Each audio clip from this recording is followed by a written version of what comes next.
Presiden Prabowo Subianto memberikan hadiah untuk buruh berupa pembentukan Dewan Kesejahteraan Buruh Nasional dan Satuan Tugas PHK di Hari Peringatan Buruh Internasional atau May Day hari ini. Selain itu, Presiden Prabowo juga berjanji mengupayakan penghapusan outsourcing pemirsa. Lalu bagaimana tanggapan buruh terkait janji Presiden ini?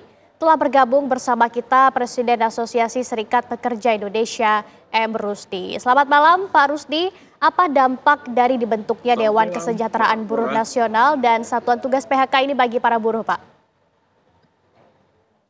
Ya, yang pertama kami mengapresiasi komitmen dari Pak Prabowo dalam rangka untuk menyelesaikan masalah-masalah perburuhan dengan menginisiasi pembentukan lembaga-lembaga tersebut, Dewan Kesejahteraan Buruh Nasional dan juga Satgas PHK.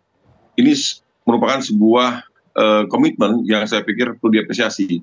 Hanya saja memang karena kita pahami bahwasannya masalah PHK ini juga masalah yang cukup pelik dan juga masalah kesejahteraan buruh yang cukup pelik karena memang 10 tahun terakhir kemarin itu benar-benar buruh dihantam oleh berbagai kebijakan-kebijakan yang merugikan kaum buruh.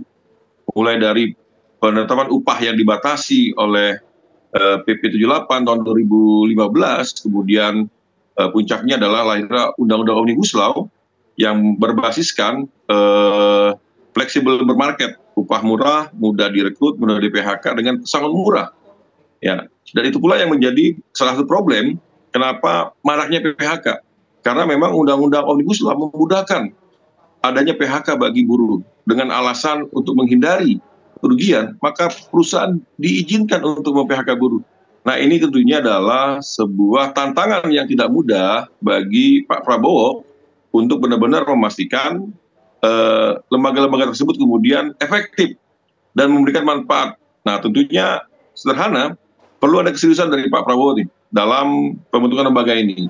Itu poin satu. Poin duanya adalah kami berharap bahwasannya keterlibatan buruh di dalam lembaga-lembaga tersebut bukan hanya formalistis. Karena selama ini sesungguhnya sudah ada yang namanya lembaga kerjasama tripartit, ya, yang terdiri dari unsur pengusaha, unsur perwakilan pimpinan buruh, dan juga unsur dari pemerintah, SK-nya Presiden. Nah, selama 10 tahun terakhir kemarin, buruh tidak dilibatkan secara substansi.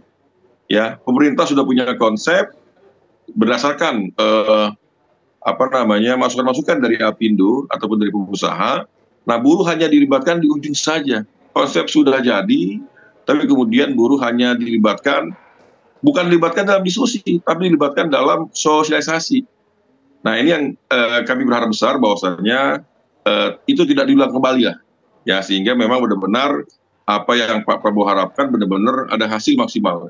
Karena kalau enggak, maka ini akan berabe buat kita semua nih. Baik, Pak Rusdi. Kemudian ini jika nantinya outsourcing benar-benar dihapus, bagaimana sebaiknya transisi ini dilakukan agar tidak merugikan para pekerja yang terikat kontrak, Pak? Ya, buat kami sekali lagi, statement dan komitmen Pak Prabowo itu adalah sebuah harapan baru ya buat kaum buruh Indonesia nih. Ya, buat kami Pak Prabowo adalah harapan baru. Hanya saja tadi ya, menghapus outsourcing ini dan juga menghapus outsourcing, kemudian juga Pak Prabowo menyampaikan tentang upah layak dan daya beli. Ya, ini suatu hal kemajuan karena sebelumnya melalui Undang-Undang Omnibus Law, buruh dianggap ancaman. Kenaikan upah dianggap ancaman untuk menghambat investasi.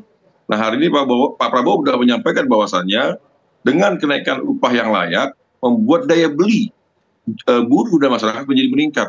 Kalau daya beli meningkat, maka produk-produk dari industri otomotif, elektronik, tekstil itu akan diserap dan ini akan membuat Indonesia maju. Ini langkah awal. Nah, bagaimana kemudian langkah konkretnya adalah sederhana. Aturan outsourcing itu dan juga aturan mengenai kebijakan upah itu basisnya ada di Undang-Undang Ketenagakerjaan.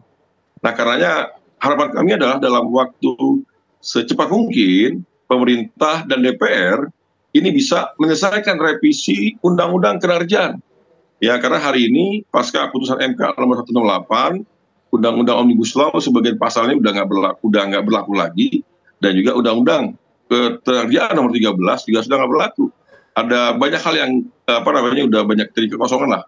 Nah, konkretnya itu bagaimana kemudian kita melihat Pak Prabowo melalui koalisinya yang ada di DPR ini serius nih untuk mendiskusikan ya terkait poin-poin utama yang diminta oleh kaum buruh, mulai dari penghapusan outsourcing, pembatasan pekerjaan kontrak, penghapusan pemagangan, ya pemagangan yang basisnya adalah kerja bukan pendidikan, termasuk juga adalah hubungan kerja berbasis kemitraan.